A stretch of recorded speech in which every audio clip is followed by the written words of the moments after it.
Nu kommer årets børneprogram for voksne. Knippemand Bob. Bob han knipper. Ja, vi kan det. Bob han knipper. Ja, vi kan. I hovedrollen er det Bob, Bobs knippeservice, det er Knippemand Bob. der driver det hjælpsomme firma Bobs Knippeservice. Næh, goddag, fru Fræk. Og han er altid klar til at hjælpe sine medborgere i landsbyen. Lidt hjælp? Jo, der er jeg skam leveringsdygtig. Jeg er der straks, fru Fræk. Det lille job tager højst 5 minutter. Bob er en vældig mand i det lille samfund. Næh, goddag, Bob. Nå, hvad bringer dig her? Ja, din kone har jo brug for min assistance. Nå ja, min impotens, den gør jo, at jeg ikke kan klare den slags. Så er det rart med sådan en som dig, Bob. Ja, jeg er glad bare, at jeg kan hjælpe. Og der er altid noget at lave for ham. Det var det, fru Fræk. Nu må jeg videre til mit næste job. Men kom snart igen, Bob. Bob han knipper. Ja, vi kan det. Bob han knipper. Ja, vi kan.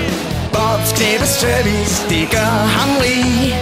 Når byens borger bliver liderlig. Bob han tager ud og hjælper til.